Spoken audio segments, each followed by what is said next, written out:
James Naismith, from farm boy orphan to basketball's father, with host and college coach Don Burrows. And welcome to the Coach's Basketball Road. We have dedicated several episodes to the stages of James Naismith's life, highlighting key events and decisions that were leading him to 13 rules that are basketball's birth certificate.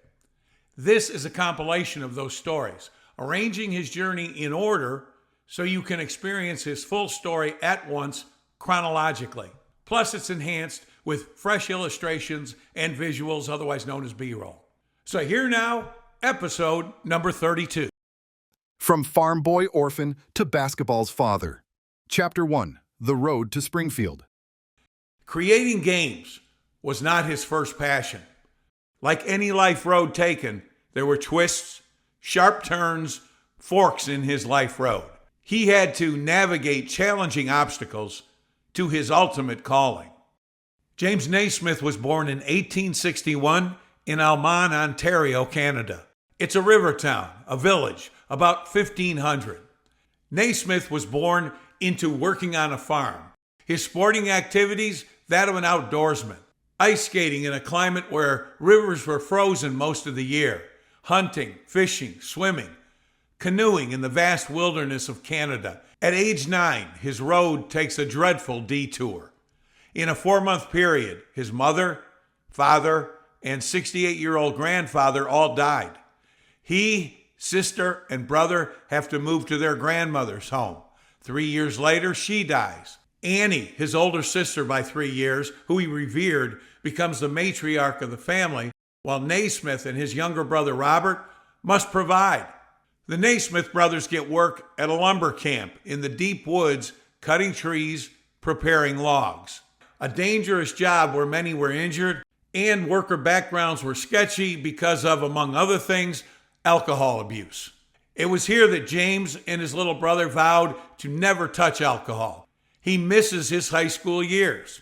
He's 19 years old when he finally has the opportunity to return to school at the Collegiate Institute. He completes a 4-year course of high school in just 2 years.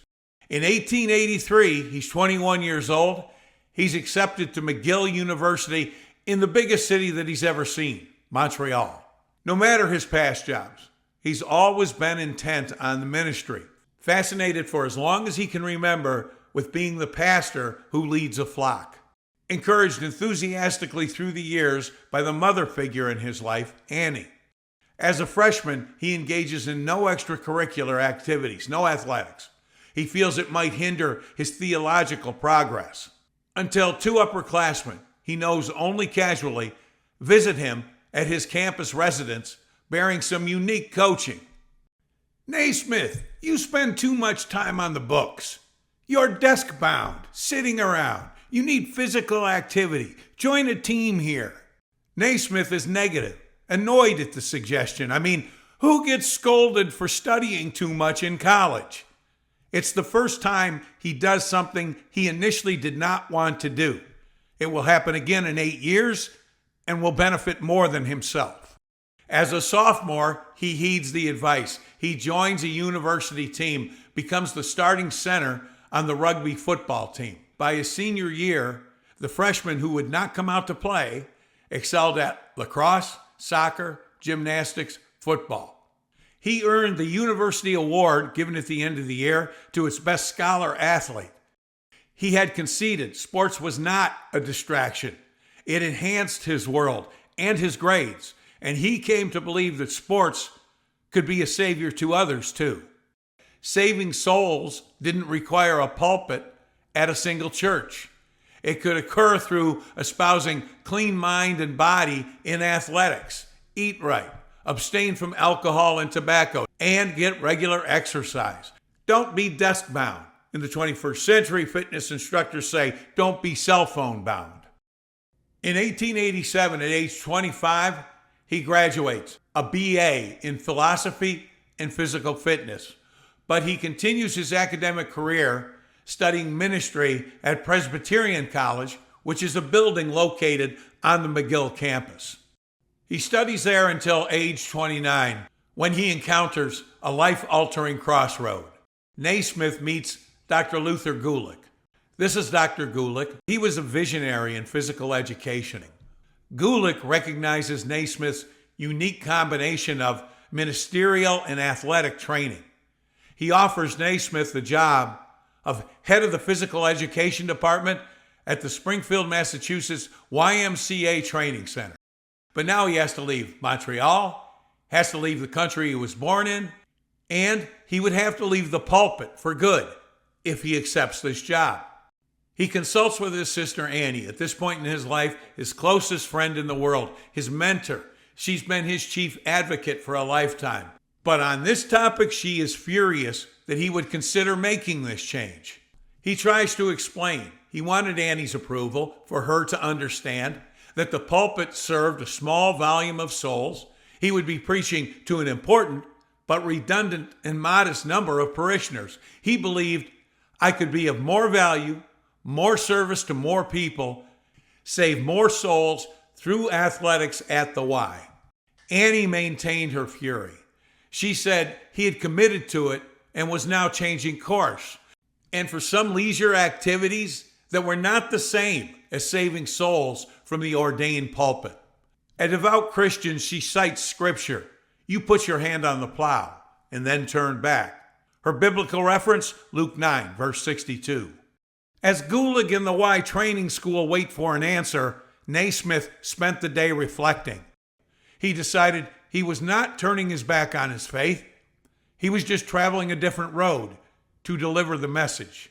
I became convinced that a great work could be done with devotion to this line, and I determined to attend and accept the job at the training school at Springfield.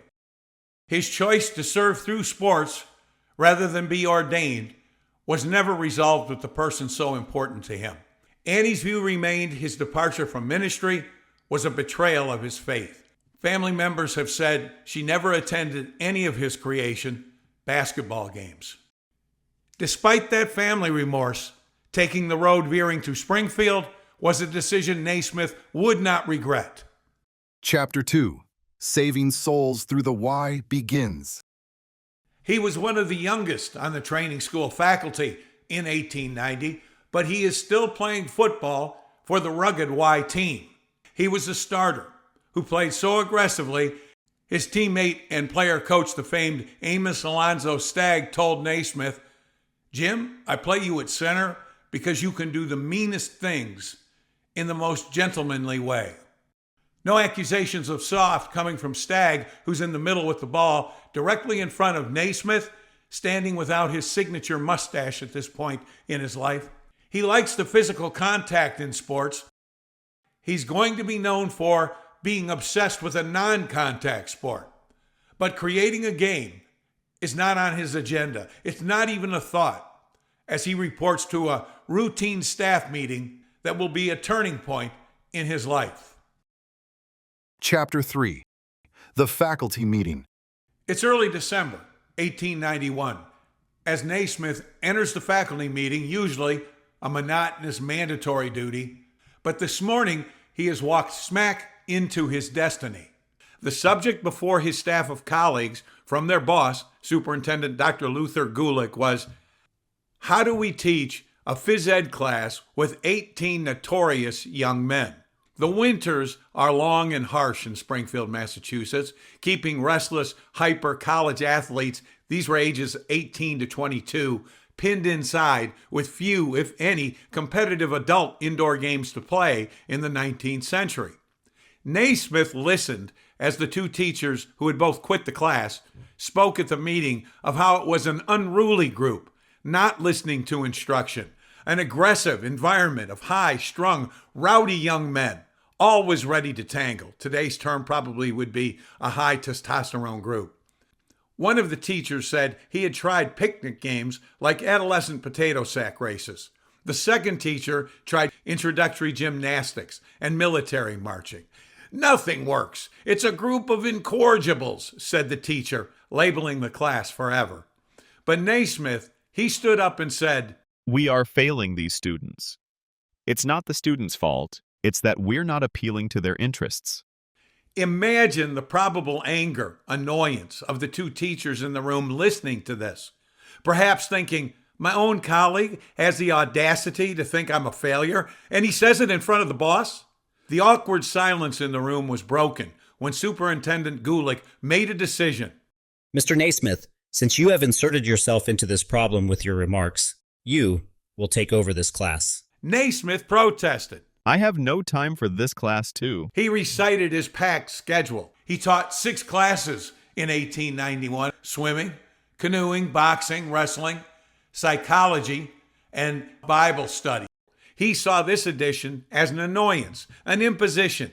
He was deeply irritable. It was a combustible situation to take on an aggravated, aggressive class nicknamed the Incorrigibles. Superintendent Gulick was not angry, but he was adamant. He told Naismith to adjust his attitude, accept the job, and create an indoor activity that would resolve the tension with these students. You've talked about inventing a new game. This is a good time for you to teach these young men to channel their aggression. Then he gave Naismith 2 weeks. That was the next staff meeting. He would succeed, or he'd be the latest knockout by the Incorrigibles. Chapter 4: 13 Rules and the Battle to Connect. Naismith in week 1 and 2 tries bringing outdoor sports inside. Soccer fails. The men all jam in front of the goal. They start elbowing each other and fights start. Lacrosse fails. There's sticks involved. They start bashing each other across the shoulders, the wrists, and the fingers. And Naismith is trying to avoid contact, yet create adult competition. The day before his final class, he says, open gym for 60 minutes, wants to study what they do.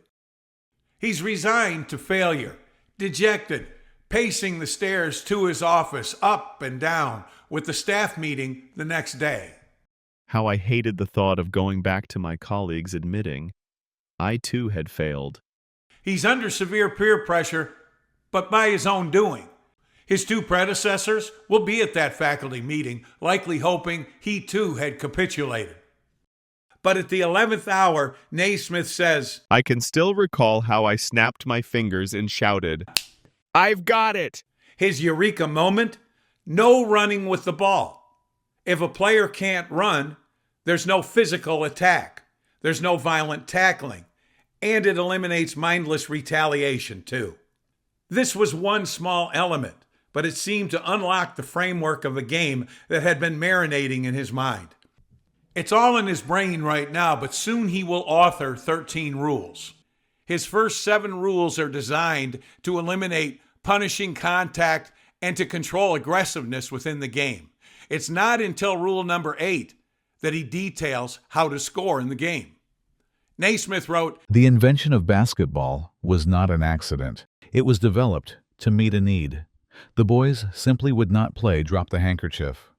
I did not blame them for being rebellious against childlike picnic games. He wrote extensively explaining his 13 rules publicly for the first time outside the Springfield Y campus, less than a month after game creation in The Triangle. That was a monthly journal published by and distributed to all of the YMCAs across the country. He writes, this new game calls for physical judgment and coordination of every muscle and gives all-around development. He's including the mind or brain there.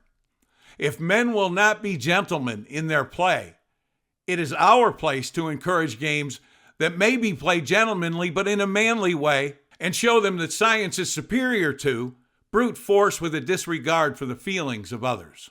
He wants to develop character and ethical behavior through his game. He never called his class Incorrigibles. Others did. This class responded to him after 2 weeks of effort positively. He had 18 players, students, with motivations that were fragmented. He had to motivate individuals, but as a group, same as any coach's team in this era. With his approach, he found a class, a team, looking for challenging competition physically, yes, but also mentally, intellectually. But this idea of not running with the ball begins a domino effect of thoughts. Since you can't run with the ball, what could you do? He asked himself. Well, you can pass it. Teammate can catch it. How could the opposition react to that?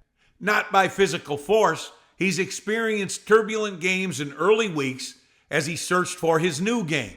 With a goal on the ground floor, chaos erupted. players jamming in front of it, pushing, holding, elbowing for position to score or to stop a score.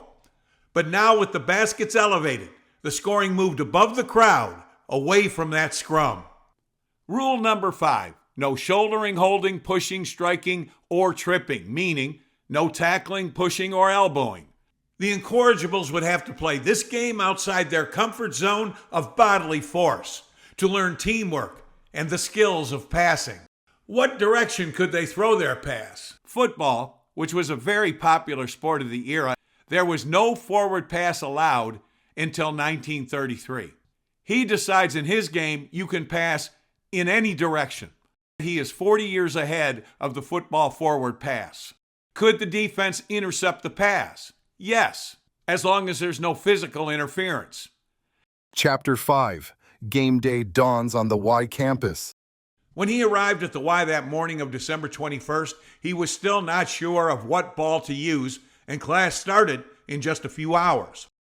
His first stop is to the equipment room to visit his trusted friend, maintenance supervisor, Pop Stebbins. Custodians are the heroes, to me, the men and women who keep the gym clean, operating smoothly, know where everything is. Pop had a football and a soccer ball in storage. Naismith thought the football would encourage running, which was prohibited by rule number 3, no running with the ball. So by default, he took the soccer ball. Here's the central serendipity of the day. The 2 peach baskets he famously hangs at each end of the court. He originally envisioned boxes. No boxes, we don't have any. This is same day. There's no time to go out and find anything as class is about to start in a couple of hours. Stebbins comes up with an alternative. No boxes, but he did have 2 old peach baskets he had stored away for something. Why did he keep the peach baskets in storage? Stebbins would say, they were nice baskets. I figured they could be used for something, although I didn't know what. And he couldn't have imagined they would be used in a game that hadn't yet been invented. Here are the peach baskets, Mr. Naismith. Where would the scoring baskets go? Naismith had decided to elevate it, which was unique. Most games are bound by on-ground scoring. In his handwritten notes on page 42 of The Man Who Invented Basketball, I nailed them to the gallery, one at each end, and the equipment was ready. That's the most definitive proof that Naismith climbed the ladder, and he nailed the first baskets at the Springfield YMCA. There are no lines on the gym floor. Gymnastics equipment and weights are jammed around the edges. And it's small, just 50 feet long, 30 feet wide. That's about a half court by today's standards. There was a gallery above that circled the gym floor. Today, we call it a balcony or a track. To place the first baskets in basketball history, they had to go below the wood spindles of the rail and be nailed into the wood beam, or the basket would not be sturdy. As it turned out, that height to nail it into the wood beam below the rail was 10 feet. Dictated not by some mathematical equation or precise analytics, but by the luck of what the gallery permitted. Naismith later said if it had allowed 11 or 12 feet, that's where it would have been nailed. I had always wondered why, in the original 13, there was not a specific rule for what the height of the basket should be. All of this time, from his eureka moment to setup, he had kept the rules in his head. He finally writes the 13 in freehand at his desk. Took him less than an hour to put them down. It's close to class time when they were typed by Miss Lyons, a Y secretary with speedy, flawless typing skills. He's got the rules for all to read pregame, but he does not know the height of the scoring apparatus, which dictates who wins, nor does he have a name for the game as it debuts December 21st, 1891. Red flags of failure? Oh no. As we shall see, it's going to work spectacularly. But first, where and when does the game name originate? The rules depicted here by our illustration, there's no game title. It's just called 13 Rules. This document, which began life just hanging in a 19th century gym, auctioned for $4.3 million in 2010. The title I'm showing you here is 2 words, basketball, handwritten on Miss Lyons' otherwise neatly typed document. That's because student Frank Mahan, who played in the first game, went home for Christmas break. I can't find out how long that was, but let's say 5 to 7 days. He came back from that break refreshed and enthusiastic, and he had a name for the game. Sir, we call it Naismith ball. No way could the modest man accept it. Mahan says, how about basketball? Accepted. Prior to the public disclosure of the game in that triangle article we discussed, which is just 25 days after the nameless game debuted, Naismith had plenty of time to freehand the 2-word name at the top of the page. Sports writers morph it into 1 word in the 1920s, but for its first 30 years, its name is 2 words. There's one last question as we head to playing game number 1. For centuries, it's been the basket is 10 feet high. It's never changed. But who measured it and when?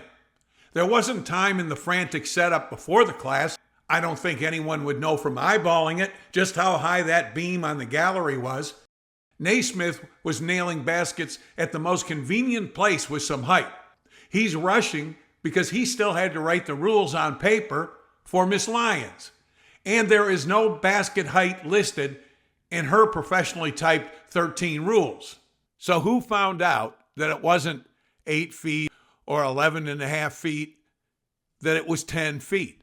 Here's what I think is a reasonable theory. Pop Stebbins. He measured it later in the day after gym class. Everyone had departed. He goes back. He measures it. Maybe it was just later in the week when he had time.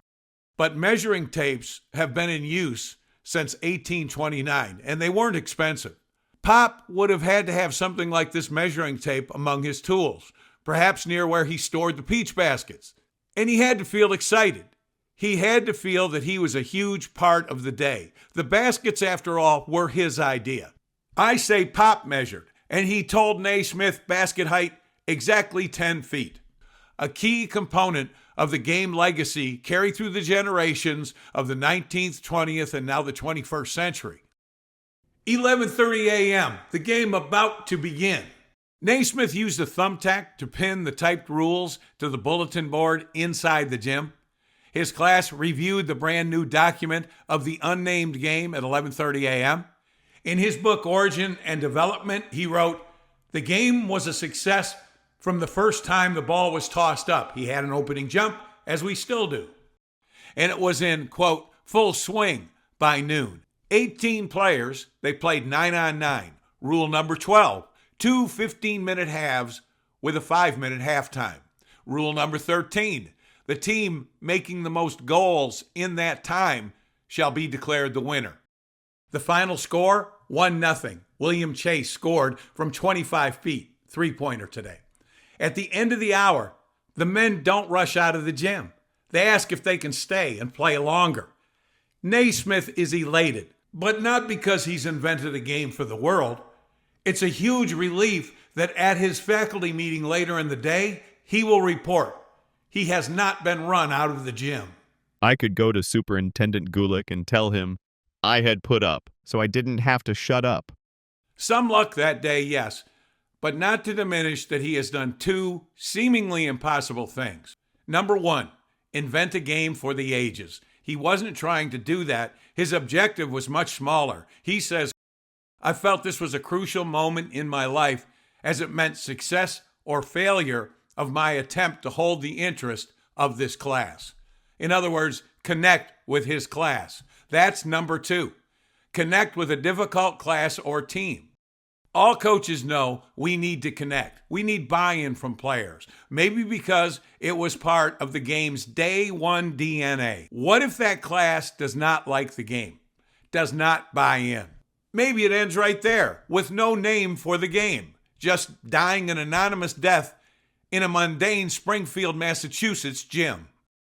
Instead, the gym becomes iconic, and the Incorrigibles are inducted into the Hall of Fame, 1959, the very first class. Here's their plaque, branded not with a person's name, but as First Team into the Hall, which is named for their instructor. Epilog. James Naismith lived long enough to attend the first NCAA tournament in March 1939, but he died later that year in November, age 78. He was a humble man with simple goals: connect with a class, just 18 people, not necessarily the world. He wanted to back up his own challenge, not report failure at a faculty meeting. As he moved through his life, Dr. Naismith was in demand, often gave speeches, much like a pastor's sermon, to crowds anxious to see him. Topics like origin of basketball, the development of character through athletics. Hundreds of obits are written. This one reads, although a graduate of theological seminary, Presbyterian in Montreal, he never held a pastorate. Athletics were criticized in the 1890s by churchmen, and in Naismith's case, some family, considering it too aggressive, encouraging immorality of drinking, gambling, carousing.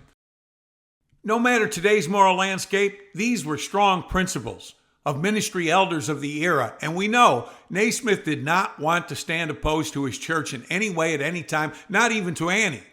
Only after seeing his story, reading obituaries like this one, did I realize the courage it took starting in college for him to follow the call of his soul and believe he could save or reach as many souls of others through athletics as he could from the pulpit as a pastor.